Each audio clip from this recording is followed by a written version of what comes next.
Je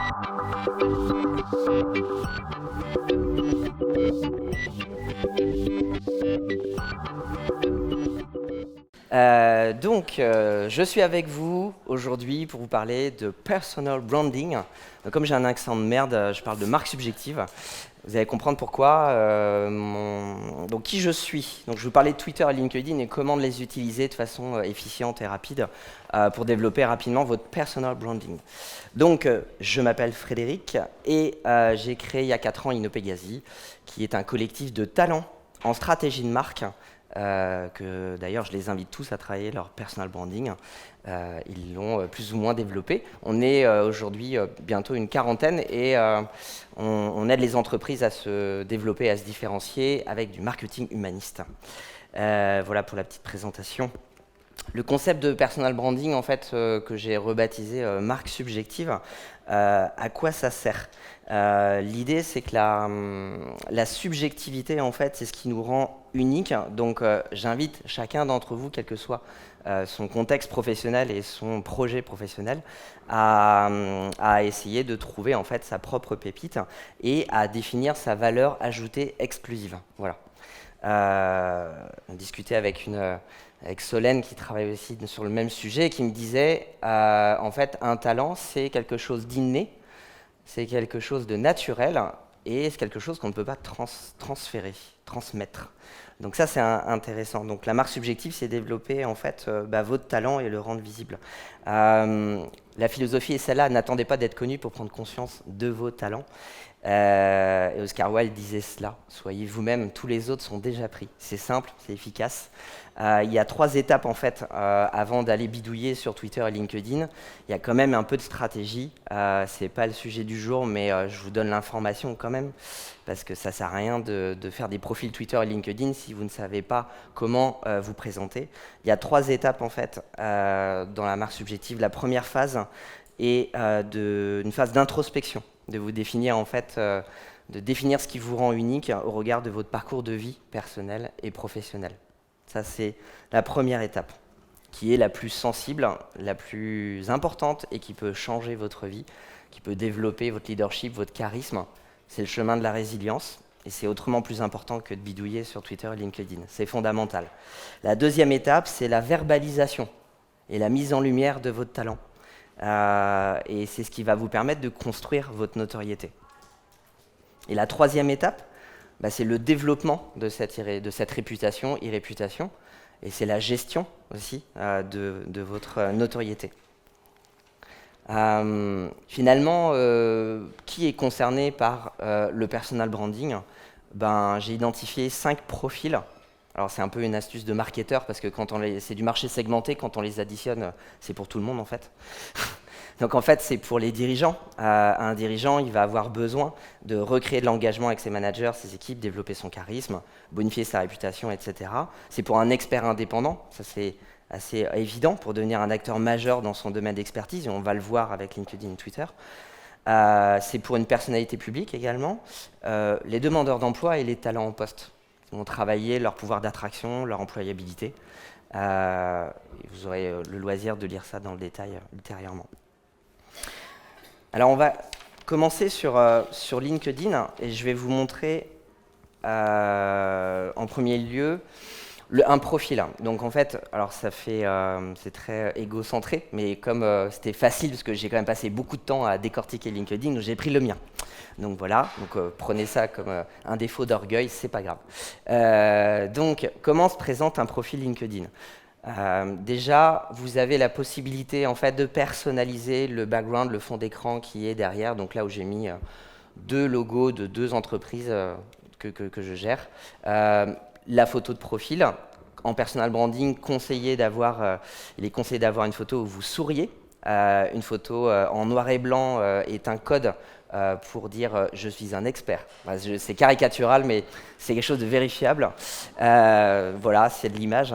Un sourire, un cadrage plutôt serré, J'ai vu des choses assez aberrantes, hein, genre quelqu'un qui met la photo de vacances où en fait il y a plein de palmiers, il y a un trait noir en fait quelque part, et puis c'est la personne en question. Vous imaginez ce que ça donne en vignette quand on consulte plusieurs contacts, enfin, ça n'a pas de sens. Donc un cadrage serré, soit l'américaine, soit un cadrage très serré où on vous coupe le front, technique de photographe pour inciter sur le regard, ça fonctionne, et vue de 3/4. La photo en fait elle est essentielle, si vous n'en avez pas, votre profil est 7 fois moins consulté, et si vous faites la gueule, il est encore 7 fois moins consulté. Okay. Voilà. La marque subjective, quand vous avez fait un gros travail stratégique, elle va être verbalisée dans sa substantifique moelle par une phrase, une accroche, une description. Et donc, c'est ce que vous allez mettre sous votre patronyme. Donc, plutôt que de mettre je suis consultant », ou alors vous mettez à la recherche d'opportunités, ou autrement gérant. Voilà. C'est pas super différenciant. Donc l'idée, c'est vraiment de faire tout ce travail en amont et de l'écrire en fait ici. Quand vous descendez, donc il y a votre parcours. Ce qui est très important, c'est distinguer en fait le résumé de l'expérience qui est en dessous en général. Le résumé, c'est plutôt l'endroit pour parler de vos convictions, de votre savoir-être. Ça va synthétiser votre parcours de vie personnelle et professionnelle. Ça va raconter votre histoire, pourquoi vous en êtes là aujourd'hui, qu'est-ce que vous voulez voir changer dans le monde et comment vous allez y contribuer. C'est assez ambitieux. Donc c'est le résumé, c'est le savoir-être, le comportement, la conviction.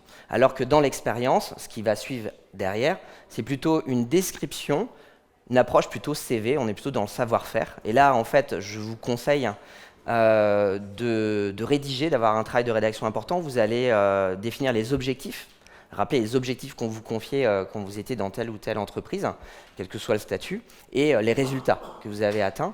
Et plus on remonte dans le temps, plus on descend en fait, plus on remonte en arrière dans la frise chronologique, et moins il faut développer. Ce qui est important, c'est de voir en fait comment vous avez grandi, monté en compétences. Ça peut être un peu étonnant d'avoir quelqu'un qui parle énormément de ce qu'il a fait il y a 20 ans.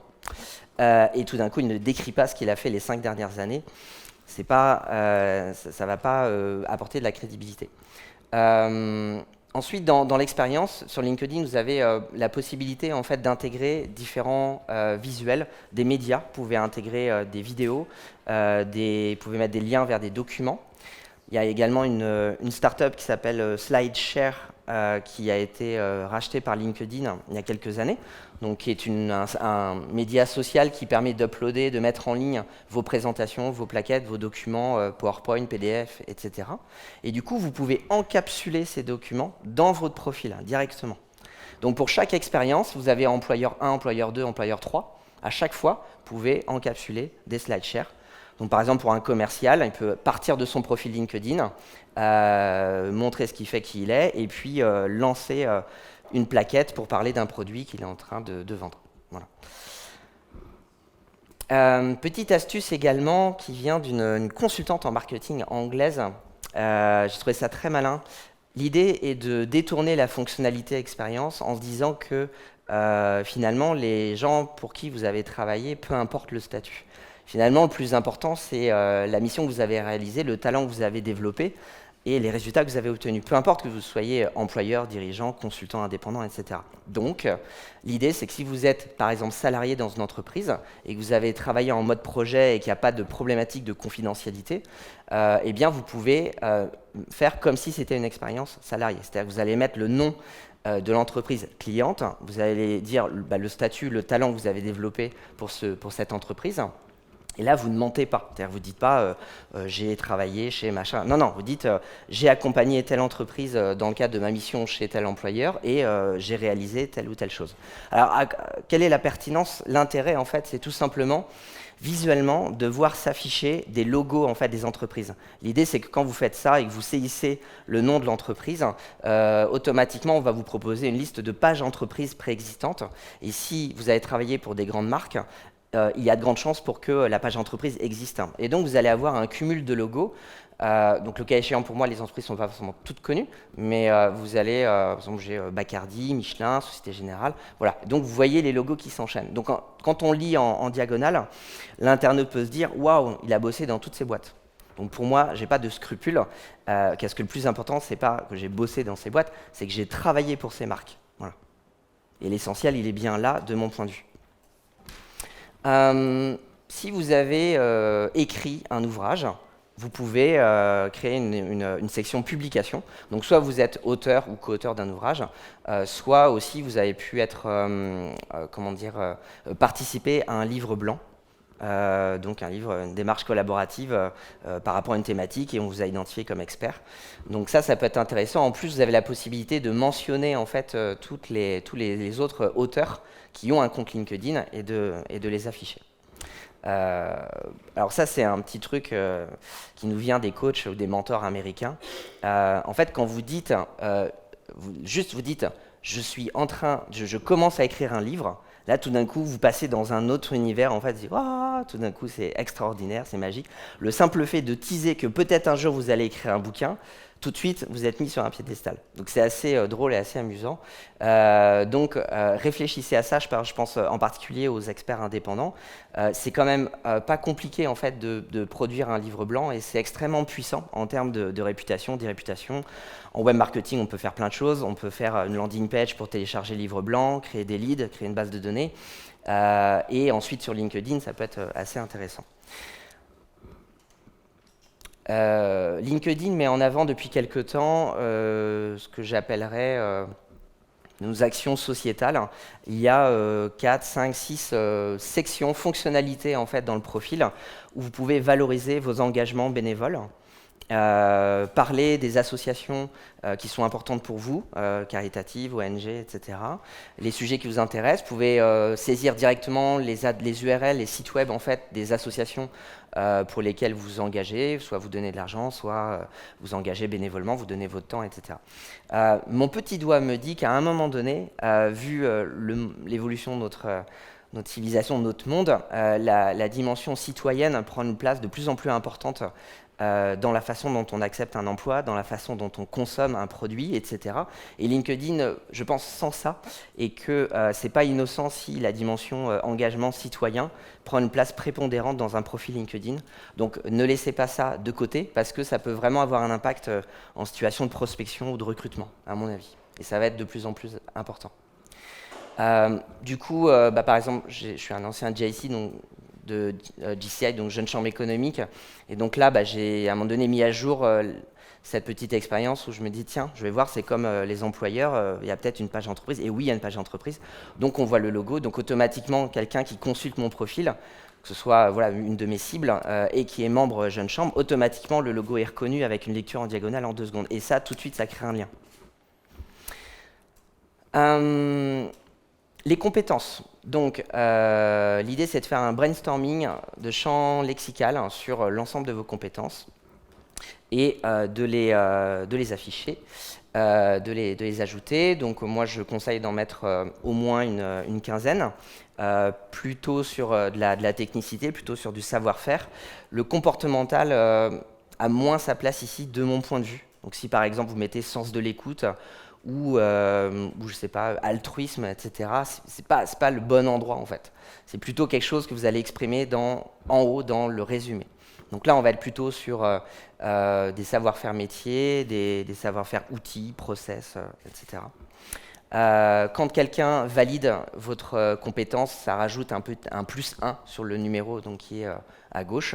Vous avez la possibilité, en fait, en mode d'édition de votre profil, de changer le classement, en fait. Donc ça, c'est important, parce qu'à un moment donné, on ne sait pas pourquoi. Vous avez en fait une compétence, par exemple moi en illustration, on a 35 personnes qui me disent je suis un super bon en illustration, sauf que ça fait 5 ans que j'en suis plus illustrateur.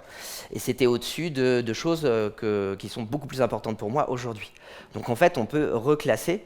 Et ce n'est pas grave si en fait on a, à un moment donné, on passe de Twitter 27 et puis Web Design 41, c'est en dessous, c'est pas grave. L'idée c'est vraiment de classer en fait vos compétences dans l'ordre dont vous voulez être reconnu, dans l'ordre dans lequel vous voulez être reconnu comme expert.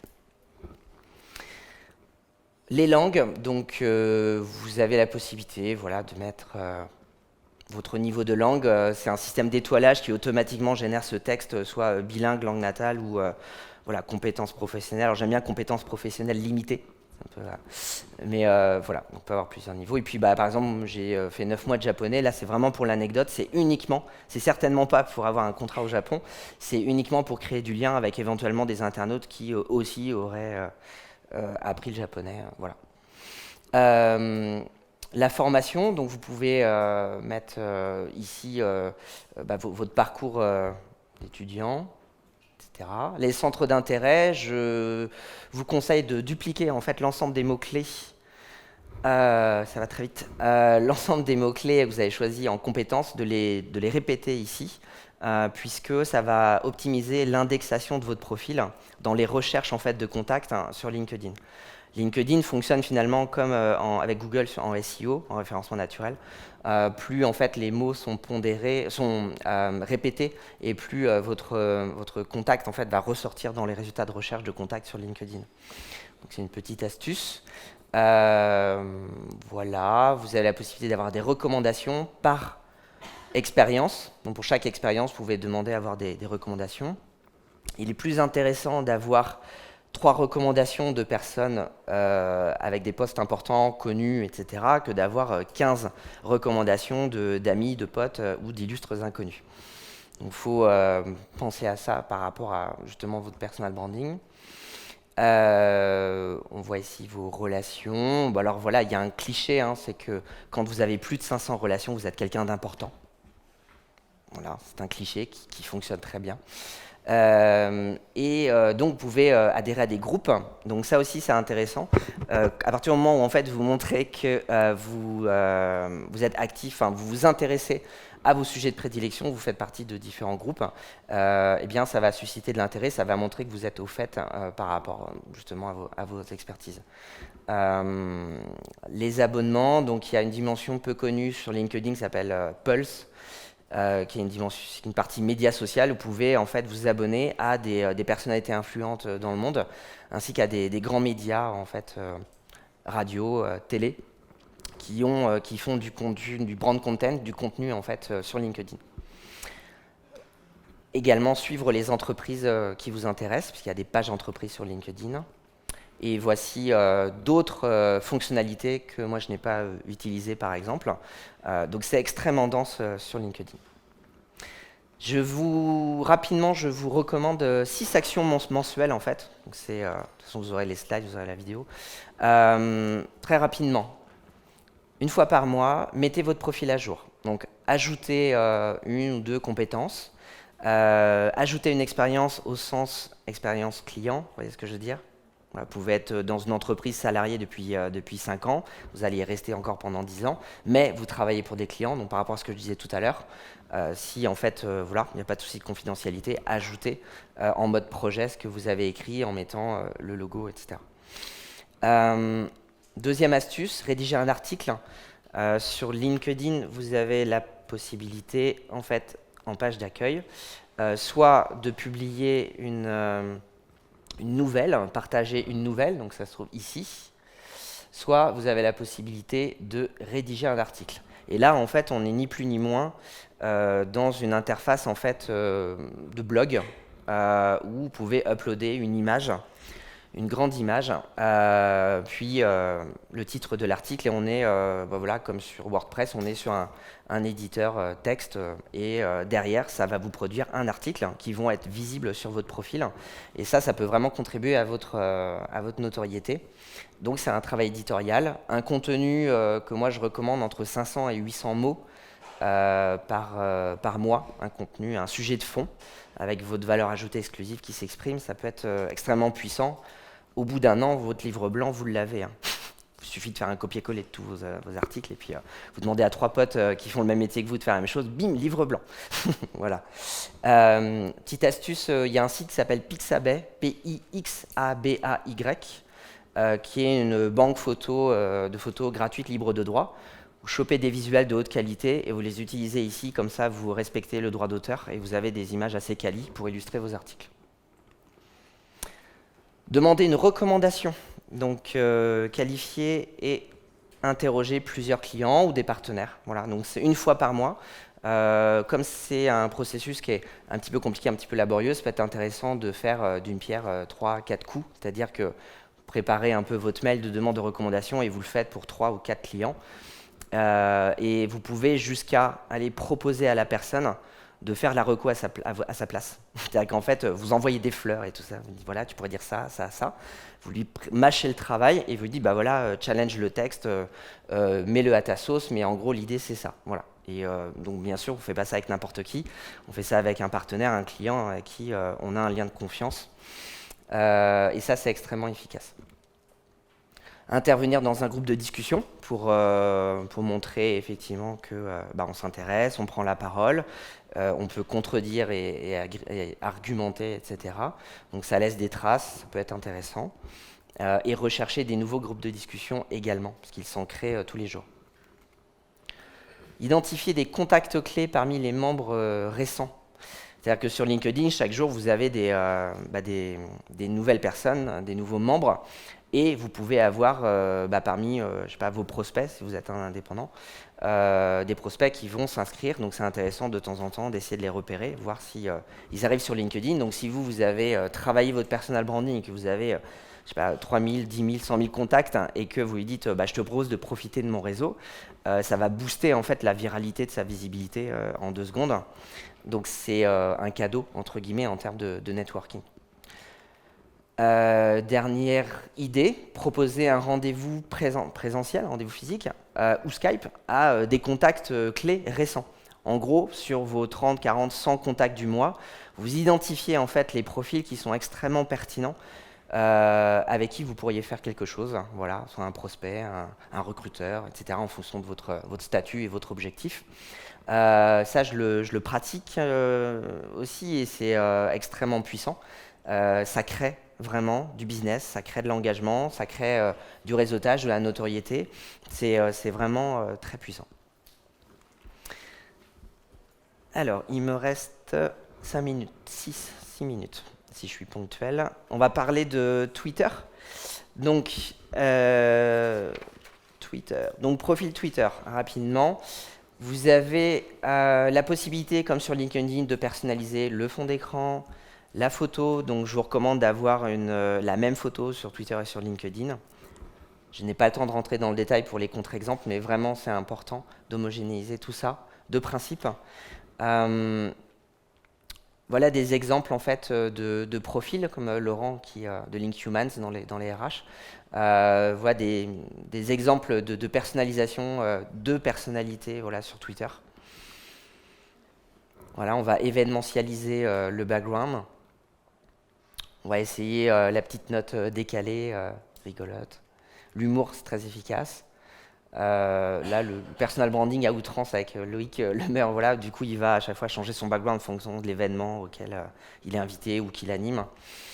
Norman, qui est le deuxième youtubeur français, donc qui va faire très concis. Les internautes ont changé ma vie, sa présentation.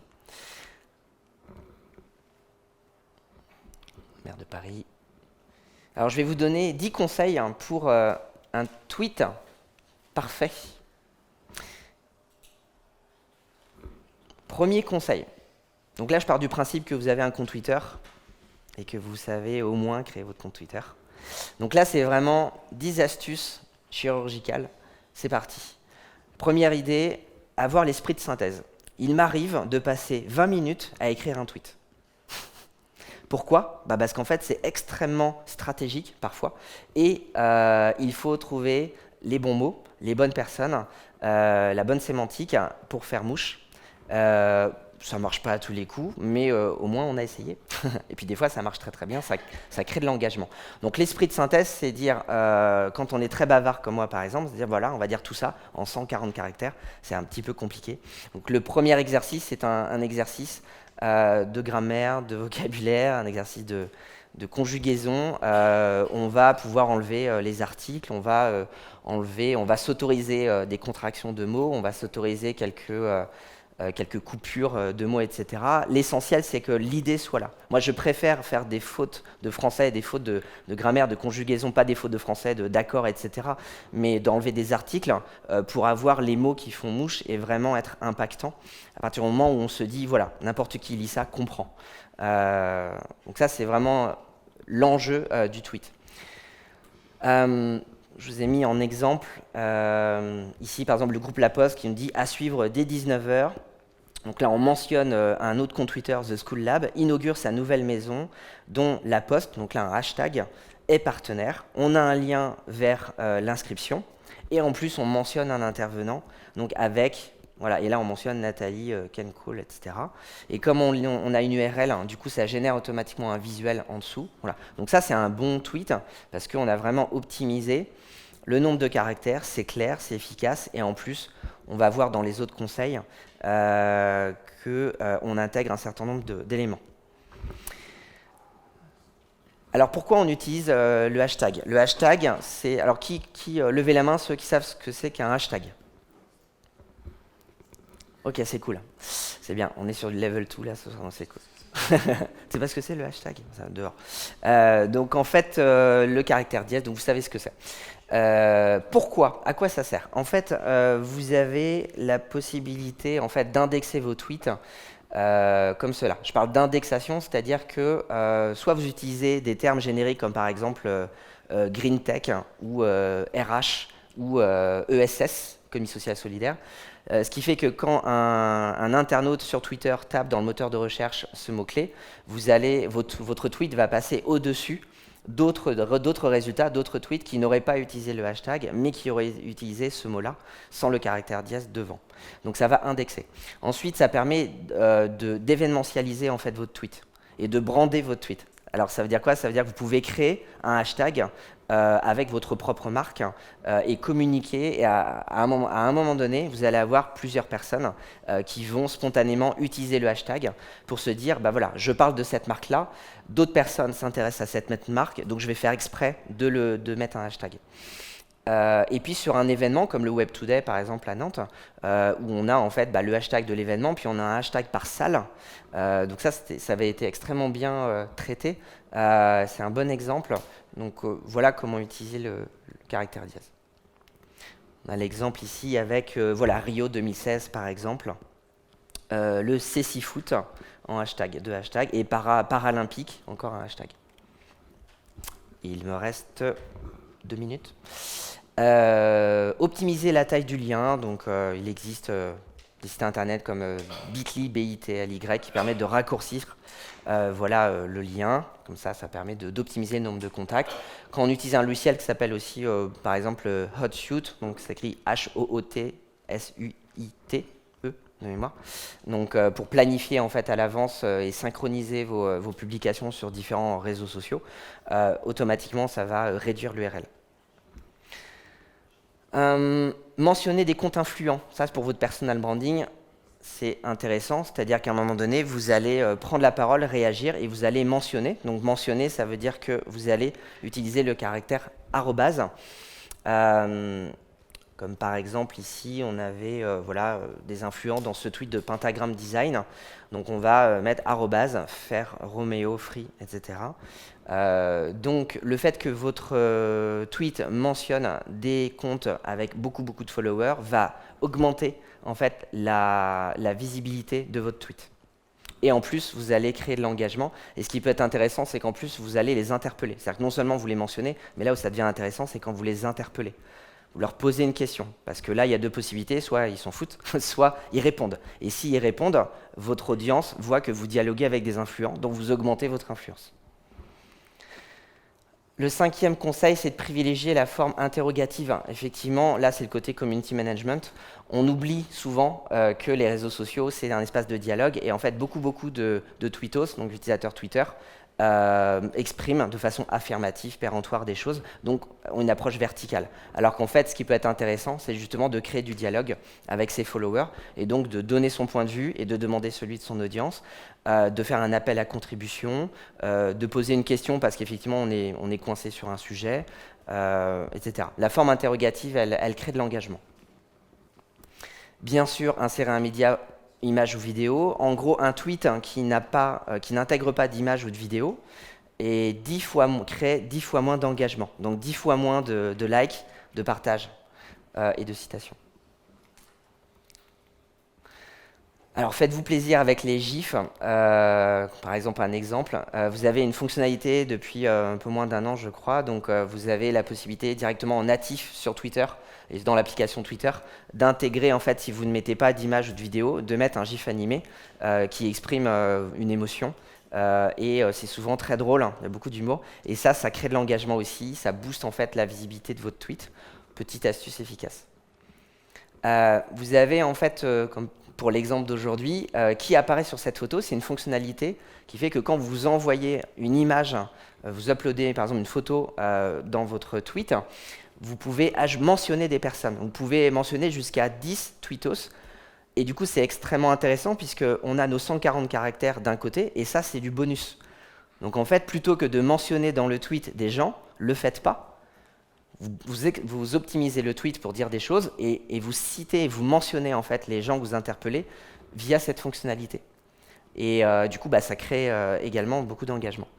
Donc ça génère des partages, des likes. Utiliser les emojis, comme là par exemple, dans ce tweet, on a un pictogramme avec un porte-voix et une fusée. Bon, on se rend compte que statistiquement, les tweets qui intègrent en fait des emojis, des émoticônes, génèrent plus d'engagement, donc voilà, plus de likes, plus de retweets. Et enfin, 10e conseil, extrêmement important. Et ça, c'est Simon Sinek qui nous le dit, nous le répète. Parlez plus de vos convictions que de vos compétences, puisqu'on on parle de personal branding. Les gens n'achètent pas ce que vous faites, ils achètent pourquoi vous le faites. C'est ce que dit Simon Sinek. Eh bien, ça se vit aussi sur Twitter. Voilà, j'ai fini et je suis à votre disposition pour les questions ici et ailleurs. Merci. J'ai essayé. Avez-vous des questions?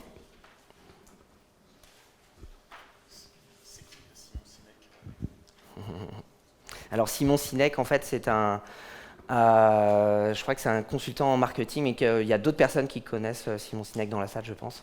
Consultant en marketing et donc il a analysé les facteurs de succès de grandes entreprises, notamment Apple, et en fait il s'est rendu compte que l'important n'était pas le quoi et le comment, mais le pourquoi, et c'est même un bon exercice pour pitcher d'ailleurs.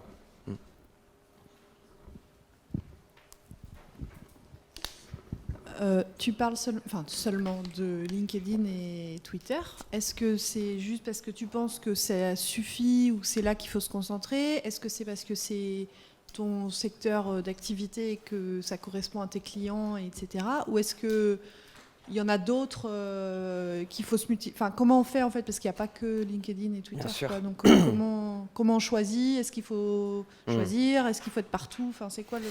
En fait, ça va être intimement lié à la cible. Là, c'est vrai que je raisonnerais B2B et pas B2C, donc B2B d'entreprise à entreprise.